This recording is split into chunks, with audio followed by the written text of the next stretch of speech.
All right, y'all, Maryland Minibikes back. We're going to be talking about my bike right here. I don't think I've did any type of videos on this bike yet. But here it is. This is a Motovox front half. This section here, it's a Motovox front half. And this half right here is all custom. I did that because my last bike that I custom built, it wasn't built properly. It was my first bike ever, and I just wanted to make sure it was going to be right. So after riding it so much, man, doing 60 mile an hour, 70 mile an hour runs, the frame just wouldn't hold up. So I had to keep fixing. Eventually, I was just like, you know what? I'm going to go with a frame. I'm going to adapt the rear half to it so I can still put the same swing arm from my other bike onto this bike. So it turned out like this, which is amazing. It used to be all black. I might throw a picture of it, how it used to look when it was all black. But yeah, here we go. So this rear swing arm, I just cleaned it up real good, painted it. It was rough looking at first. Actually had these plates cut out so I can put this live axle kit on it, because the other setup was really rough that I had. It was a rough draft. So now I'm actually trying to perfect it to where I don't have to fool with anything anymore, which this is perfect. So basically I did the live axle, cut these plates with slots up here. These plates are slotted at the bottom and the top. I use these jack bolts to slide this bearing back and forth. This bolt here is drilled and tapped and then threaded into the hole for the bearing right here. So what happens is I can use this this is just a straight through hole. So this bolt does not screw into this center plate. So I can use these two nuts to jack this back and forth. These are carriage bolts. So the inside of these bolts are round. Like there's no head on those bolts. You can't really see. Yeah, there's no head on those bolts.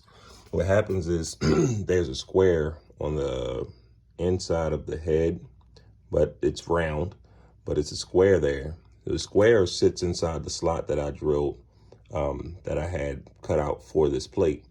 And it allows the carriage bolt not to spin when you go to tighten this up. So, and it allows it to slide back and forth. So I've seen, I do heavy industrial maintenance as my, my main, my source of income, and do a lot of like big heavy equipment, conveyor systems, a little bit of programming and stuff like that on the side too. But yeah, so this is where I got the idea from. I see a lot of this out in the field, except the jack bolt is not drilled and tapped into this. It's actually just pushing on it. So I've seen that a few times, and I was like, I'll adapt that to my bike and see how it will work. And it works wonderful so far. So let's talk a little bit about this rear section. Most of this stuff is custom made. This back half, this piece where it comes down from here and on down, this is all from a four-wheeler that I had sitting. So I actually adapted this rear four-wheeler setup to the back of my Motovox. So I chopped it here, bow, right there, and I chopped it there, bow. So now we have the back half cut off, and I was able to adapt that rear half. Well, when I adapted the rear half, I made a mount for my swing arm, which my swing arm is not super pretty, the welds, but it works. It works really good. So basically, let's get to talking about this front wheel here.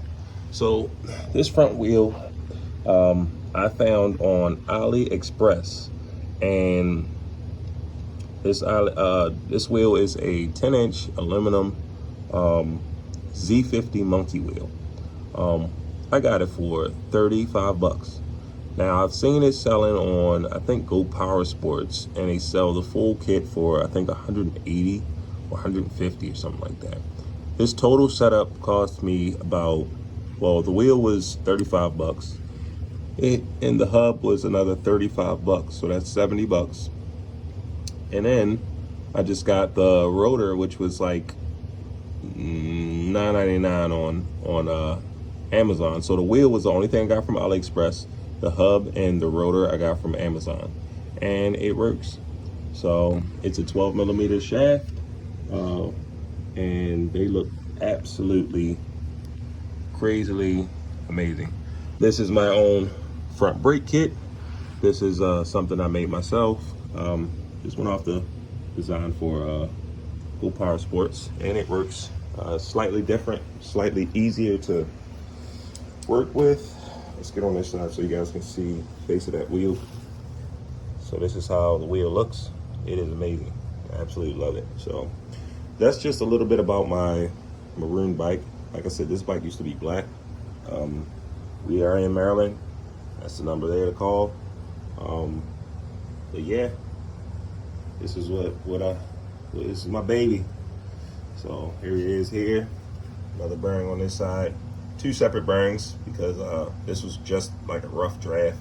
I actually have new bearings that I'm going to drill and tap that are both the same color, but this is what I had at the time. I'm going to either paint the sprocket or powder coat it or something, and I'm going to throw some decals on it and stuff.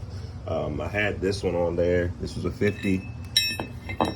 This is a 50. See how I did that? And this is actually vinyl right here. This is not paint. Actually, you can peel this right off. But yeah, I think I might do the same thing with this one.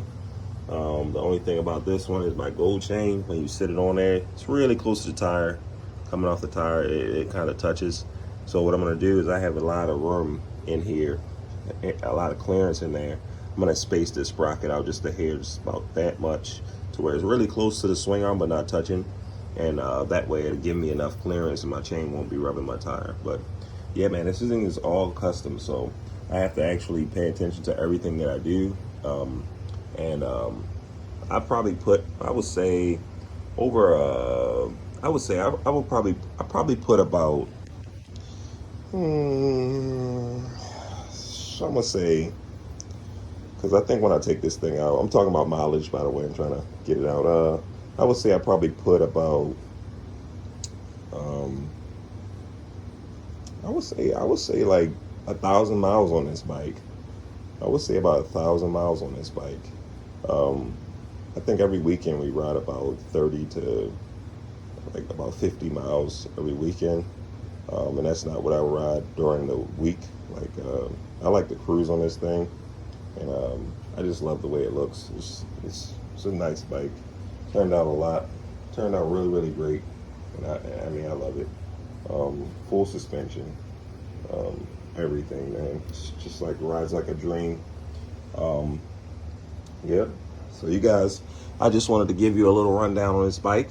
But yeah, man, this is my bike. You know, my bikes have to be different. I am the owner of Maryland Minibikes, and yeah, so here we go. Stay tuned for the next video. We're going to be talking about a lot more coming up, and y'all just stay tuned.